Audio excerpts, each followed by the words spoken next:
Evening everyone, I am doctor Nilima, orthopaedic physiotherapist. मेरे पास बहुत सारे सजेशंस आए थे कि मुझे फ्रोजन शोल्डर पे एक वीडियो बनानी चाहिए, क्योंकि काफ़ी पेशेंट्स हैं जिनको फ्रोजन शोल्डर हैं जो नहीं आ सकते, ताकि उनको हेल्प मिल पाए। तो फ्रोजन शोल्डर होता क्या है, हम उससे स्टार्ट करते हैं। फ्रोजन शोल्डर हम हिंदी में बोलते हैं कंधा जाम हो जाना। मोस्टली ये होता है डायबिटिक पेशेंट्स में, जिनको शुगर की प्रॉब्लम होती है, डायबिटीज होती है, उनके अंदर ज़्यादा होता है फ्रोजन शोल्डर। ऐसा नहीं है कि मेल्स में ज़्यादा होता है, फीमेल्स में ज़्यादा होता है, दोनों में इक्वल होता है। बस अगर उनको डायबिटीज़ है या शुगर है तो उसमें फ्रोजन शोल्डर होता ही है। उसको क्यों होता है? क्योंकि हमारा शोल्डर जॉइंट होता है और एक हिप जॉइंट होता है। ये दो जॉइंट होते हैं जो एक लार्ज जॉइंट होते हैं हमारी बॉडी में। और डायबिटीज़ में क्या होता है कि खून का बहाव कम हो जाता है, ब्लड सर्कुलेशन कम हो जाता है, जिसकी वजह से पूरा न्यूट्रिशन नहीं मिल पाता जॉइंट्स को। तो उसमें आपस में जो वो कैप्सूल्स होते हैं वो टाइट हो जाते हैं, और उसकी वजह से फ्रोजन शोल्डर होता है। फ्रोजन शोल्डर के भी 3 स्टेजेस होते हैं। पेशेंट्स को फर्स्ट स्टेज में पहले सिर्फ पेन होता है हल्का फुल्का, उसमें पेशेंट्स इग्नोर कर देते हैं अपने पेन को और अपनी डेली रूटीन एक्टिविटीज करते रहते हैं, जिसकी वजह से उनकी प्रॉब्लम्स बढ़ जाती है और वो बिल्कुल जाम हो जाता है। मेरे पास पेशेंट्स आते हैं, बोलते हैं कि हमारा हाथ ऐसे पीछे नहीं जा रहा है। तो ये स्टेज 3 में होता है, स्टेज 1 में नहीं होगा, स्टेज 2 में नहीं होगा, स्टेज 3 में होता है, और या फिर स्टेज 2 के लास्ट में होता है। और हमें बोलते हैं कि हाथ सिर्फ इतना उठ रहा है, इससे ज्यादा नहीं उठ रहा, इतना उठ रहा है, इससे ज्यादा नहीं उठ रहा, और ये वाला हिस्सा हमें दर्द रहता है, बहुत भारीपन रहता है, लगता है दबाते रहें तो चैन पड़ता है। तो ये फ्रोजन शोल्डर होता है।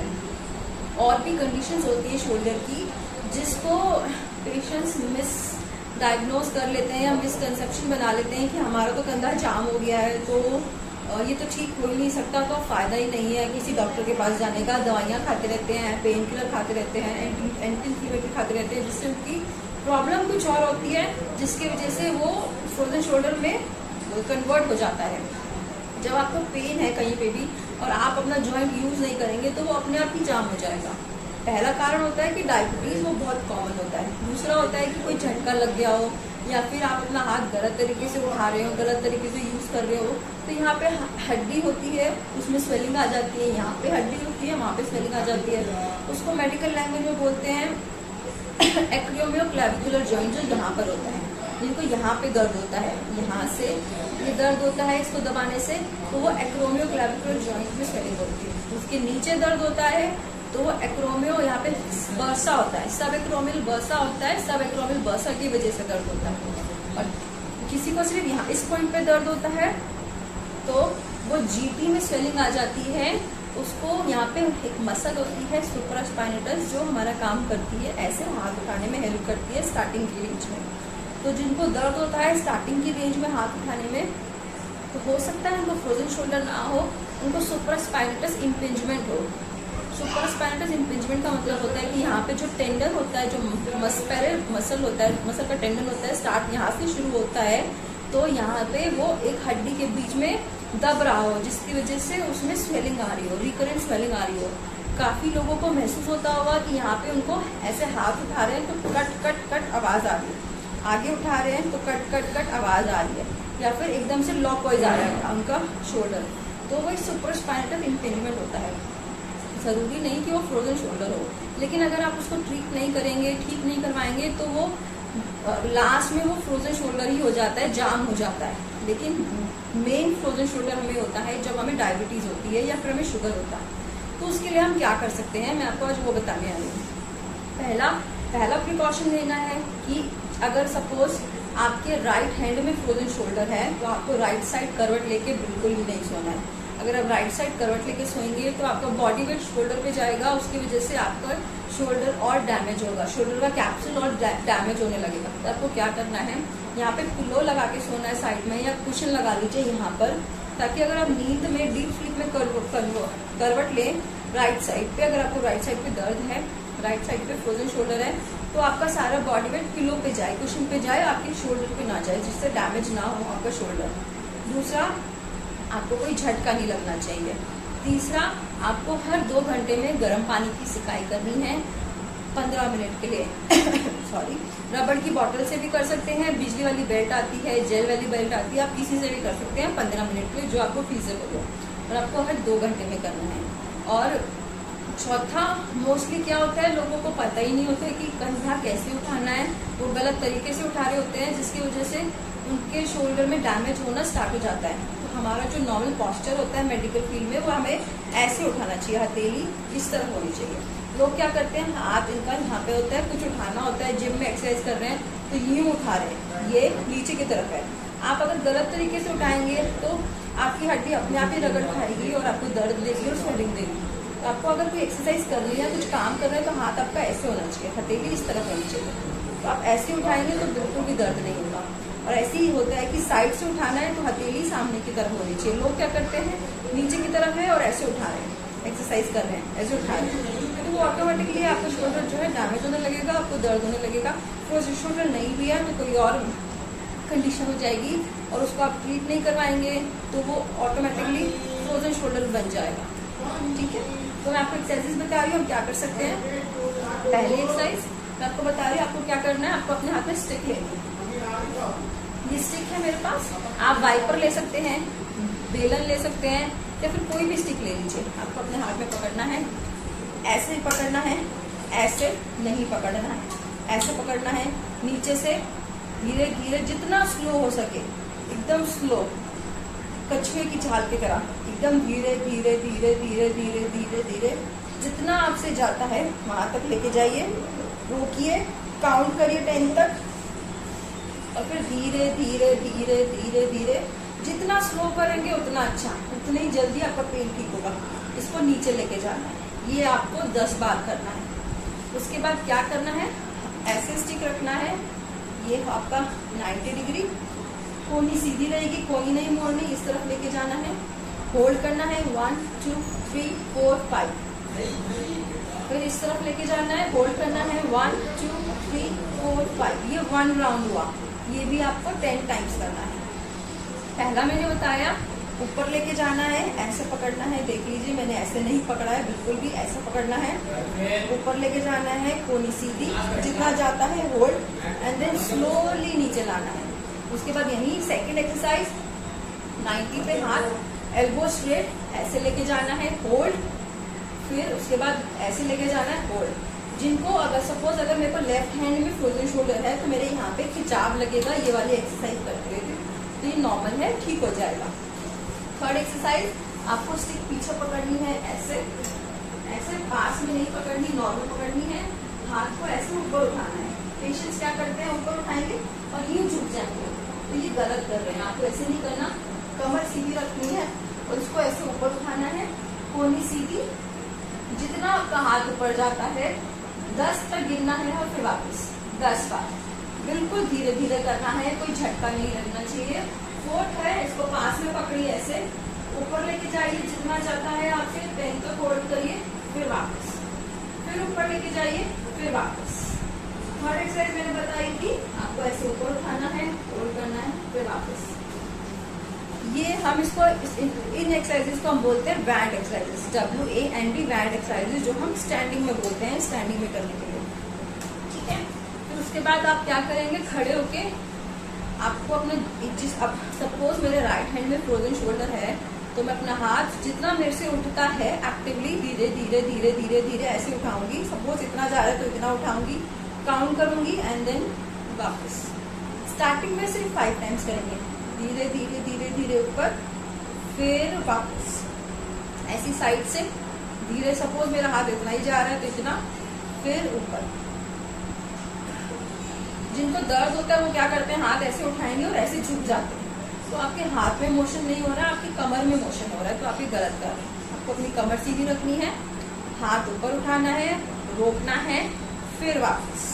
थर्ड एक्सरसाइज, आपको हाथ ऐसे पीछे लेके जाना है, रोकना है, फिर वापस। पेशेंट्स क्या करते हैं, हाथ ऐसे जाएगा और वो ऐसे आगे झुक जाएगा, तो उनके कमर के अंदर मोशन हो रहा है, शोल्डर में कोई मोशन नहीं हो रहा है, तो उसका कोई फायदा नहीं है। कमर सीधी रखनी है, पीछे रोकना है, फिर वापस।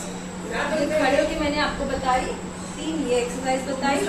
फोर्थ ये वाली ऊपर उठाना है, फिफ्थ ऐसे लेके जाना है विद एल्बो स्ट्रेट, 6 ऐसे ऊपर उठाना है, 7 ऐसे ऊपर लेके जाना है।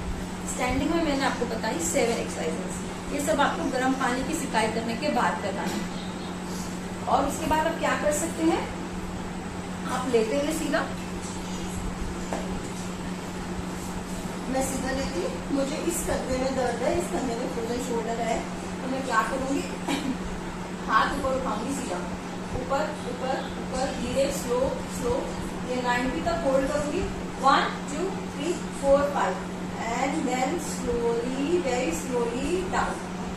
फिर से आप 90 तक होल्ड, कोनी सीधी रहनी चाहिए, रोकना है और फिर वापस धीरे धीरे, जितना धीरे करेंगे उतना अच्छा। ये 5 टाइम्स। फिर उसके बाद नेक्स्ट एक्सरसाइज लेट के आपको 90 से पीछे लेके जाना है, जितना चाहता है। सपोज इतना जा रहा है, कोई बात नहीं, इतने से ही वापस ले आइए, 90 तक होल्ड, फिर वापस धीरे धीरे वापस। इस एक्सरसाइज में जिनको दर्द है उनको यहाँ पे खिंचाव लगेगा, तो वो नॉर्मल है। और फिर वापस। उसके बाद आपको क्या करना है, दोनों हाथ आपको अपने सर के नीचे रखना है। सपोज मेरे राइट शोल्डर में फ्रोजन शोल्डर है, तो मैं क्या करूँगी, अपना हाथ धीरे धीरे नीचे लाऊंगी ऐसे, तो यहाँ पे मुझे खिंचाव लगेगा बहुत ज्यादा, तो वो नॉर्मल है। उसी को ठीक करने के लिए मैं आपको बता रही हूँ। 30 काउंट होल्ड करना है एंड देन वापस, फिर धीरे धीरे नीचे, कोशिश करनी है उसको नीचे टच करने की। 30 काउंट होल्ड एंड वापस, ये आपको 3 बार करना है। उसके बाद ये हाथ ऐसे रखना है, यहाँ पे हाथ रखना है दूसरा, इसको उस तरफ पुश करना है, होल्ड करना है, यहाँ पे खिंचाव लगेगा। 30 काउंट होल्ड करना है और 3 बार करना है। फिर से पुश करना है, होल्ड करना है, 3 बार करना है। फिर उसके बाद आपको क्या करना है, आपको इस तरफ करवट लेनी है, जिस तरफ दर्द है उस तरफ करवट लेनी है। हाथ ऐसे रखना है, पिलो ले सकते हैं गर्दन के नीचे, तो आपका हाथ ऐसे आगे नहीं जाएगा, ठीक है। दर्द है आपको, तो आपको क्या करना है, ये 90 का मेंटेन रखना है, शोल्डर यहाँ से पकड़ना है दूसरे हाथ से और इसको आगे पुश करना है। ऐसे पुश करेंगे तो यहाँ पे आपको खिंचाव लगेगा, तो इसको रोकना है 30 तक और फिर ढीला छोड़ना है। ऐसे आप 3 बार करेंगे। तो नीचे लेके जाना है, 30 तक रोकना है, फिर वापस ऐसे इसको पीछे लेके जाएंगे, इस हाथ से फोर्स करेंगे पीछे। सपोज मेरे को इतना ही दर्द है, इतना ही जा रहा है, इतना ही करूंगी, यहाँ पे खिंचाव लगेगा एंड वापस। तो वो धीरे धीरे धीरे धीरे पूरा जाने लगेगा, टच हो जाएगा और आपका पेन भी कम हो जाएगा। फिर वापस ये भी 30 काउंट होल्ड करना है 3 टाइम्स। तो दोबारा बता रही हूँ, 90 डिग्री पे होल्ड करना है, आगे लेके जाना है, इस हाथ से पुश करना है, जितना जाता है धीरे धीरे आपको पूरा जाएगा, टच हो जाएगा। 30 काउंट होल्ड करना है और 3 बार करना है, यहाँ पे खिंचाव लगेगा। ऐसे पीछे लेके जाना है, 30 काउंट होल्ड करना है, 3 बार करना है। ये एक्सरसाइजेस आपकी है लेट के। मैं आपको स्टिक से भी बता रही हूँ, लेट के स्टिक लेनी है, वही जो आपको ली थी। लेटना है, इसको पकड़ना है ऐसे, ऐसे नहीं पकड़ना, ऐसे पकड़ना है यहाँ से। इसको बैंड एक्सरसाइज बोलते हैं। जितना धीरे करेंगे उतना अच्छा। धीरे धीरे धीरे धीरे ऊपर लेके जाना है, पूरा ऊपर जितना जाता है। ऐसे करेंगे तो यहाँ पे खिंचाव लगेगा। रोकना है, फिर धीरे धीरे धीरे, जितना धीरे जा सकते हैं और फिर वापस, या 10 बार करें। फिर उसके बाद हाथ ऐसे 90 डिग्री पे ऐसे लेके, मुझे राइट शोल्डर में दर्द है, कोनी सीधी रखूंगी, इधर लेके जाऊंगी, इस हाथ से खींचूंगी इस तरफ, रोकूंगी 1 2 3 4 5, फिर इस हाथ को लेकर आऊंगी और इसको ऐसे करूंगी, तो रोकूंगी, कोनी सीधी रखूंगी, 1 2 3 4 5, वापस। ये 1 हुआ, ऐसे मैं 5 बार करूंगी। तो ये मेरी रेटी हो गई बैंड एक्सरसाइज। जो ये सारी एक्सरसाइज कर पाते हैं, जिनकी मसल स्ट्रॉन्ग हो गई है, वो डंबल यूज कर सकते हैं और लेट कर एक्सरसाइज कर सकते हैं। मैं आपको बता रही हूँ, आपको लेटना है उल्टा ऐसे, आपका कंधा बाहर होना चाहिए ऐसे, ये ऐसे।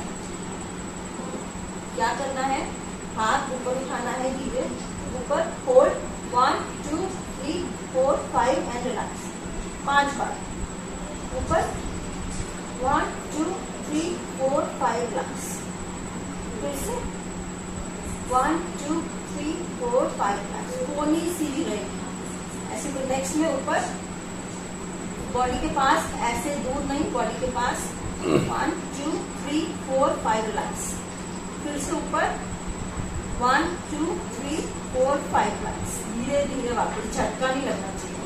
फिर ऐसे ऊपर 1 2 3 4 5 रिलैक्स, फिर से ऊपर 1 2 3 4 5 रिलैक्स, फिर से ऊपर 1 2 3 4 5 रिलैक्स। ये सारी एक्सरसाइज आपको 5 टाइम्स करनी है। और जो ये सारी एक्सरसाइज कर पाते हैं उनको 3 मोर एक्सरसाइजेस करनी है। उसमें आप क्या कर सकते हैं वो मैं बता रही हूँ।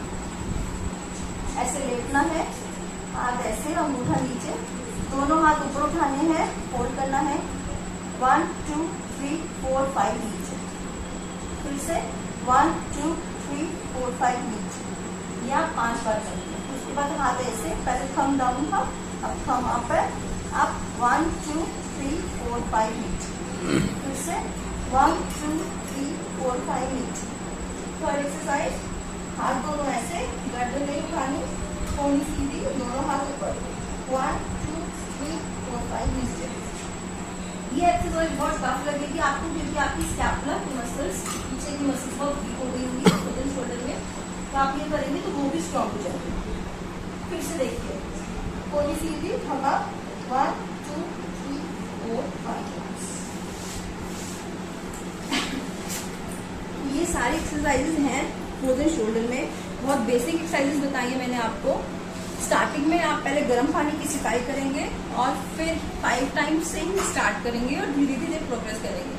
अगर आप गलत एक्सरसाइज करेंगे तो आपका दर्द बढ़ सकता है और उसके लिए आपको एक फिजियोथेरेपिस्ट से जाके मिलना चाहिए।